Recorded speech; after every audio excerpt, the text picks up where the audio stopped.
Tsy manohana ny antoka eo amin'ny fitondrana fa manohana ny politika mpanjakana kosa mba hiatrehana ny fampandrosoana sy ny fitoniana eto amin'ny firenena ny antoko tiako Madagasikara raha ny fanazavana Andriamatoa Marc Ravalomanana izay filohan' izany antoko tiako Madagasikara izany raha tsy aivina moa dia maro ireo fenkevitra tapaka tao anatin'ny kongresin'ny TIM izay nandraisana fanapahan-kevitra entitra ao anatin'ny raharaha anatiny ity antoko ity.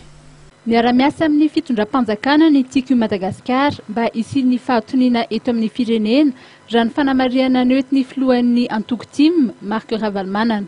Isika eto Madagasikara dia miasa dia miaraka amin'ny fitondram-panjakana mba isian'ny stabilité fa tsy manohana mihitsy ny antoko politika mpanjakana. Itsika aby sao dia namatena ka hoe anohana. Atambizao fitorantombony fitoafijery raha izay fa tena miasa amin'ny fitondram-panjakana tsika fa izy fingenda indray raha feanampy raha izy tsy mety ampinana indray. Zany nahazazy hoe raha ohatra ka soafinao itiko izaha teka tao vetivety kely dia tonga dia ataontsika misy ny orinasa vetivety kely dia misy ny sakafo. Nosoritan'ny filohan'ny antoko TIM fa antoka iray azahoana ny fanampiana avy any ivelany sy ahatongavan'ireo mpandraraha ampiasa vola eto amintsika ny fisian'ny fahatoniana. Tokony aseho raha ny voalazan'ny Marc Ravalomanana fa antoko politika manara-dalàna voafeny tany tandalàna ny TIM. 7 isanjato ny vola na mety mihoatra entina mpampifoana firenentsika amin'ny lafiny fotodrafitrasa sy ny amin'ny lafiny fampandehanan-draharaha. Dia mbola velany noho izany tsy maintsy tandrovana tena tandrovana toy ny andro an-tandriamaso ny relation na ny fiarah-miasa amin'izy ireo. Misy amin'izy ireo ihany indray midongodongo sy ny mananonjara tsy maintsy mahay fampiresaka amin'izy ireo. Izay raha lazaika hoe mila fahaizana daholo izay le technique d'approche filazana azy. Diplomate mantsy izy ireo. Fa na izany ary atao hitako mandeha tsara ihany hatramin'izao toy ny sahako tany mba mandeha miresaka. Matahotra tsy maintsy vidatsika fa dia matahotra dia ny zavatra manaraka tiako resana aminareo ihany koa.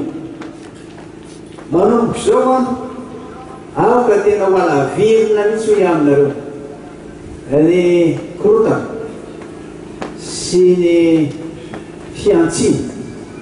Maninona amin'ny teny izany izay ambasadera rehetra niraisiko tao dia nilaza daholo. Ny antony tsy hanampianay sy tsy hahatongavan'ny mpandrarahako Madagasikara dia ny tsy fisiany ny stabilité. Izany hoe tsy mariterana izy ny fitondrana. Alita eritseroa ny mbola tsy vikevy ka niezahy ianareo mba tena isy tokoa ny firaisan-kina mba handeha ny fampatokisana na ny confiance. Mba miengy avy aminareo aloha ny asa izay atao na esprit participatif na ownership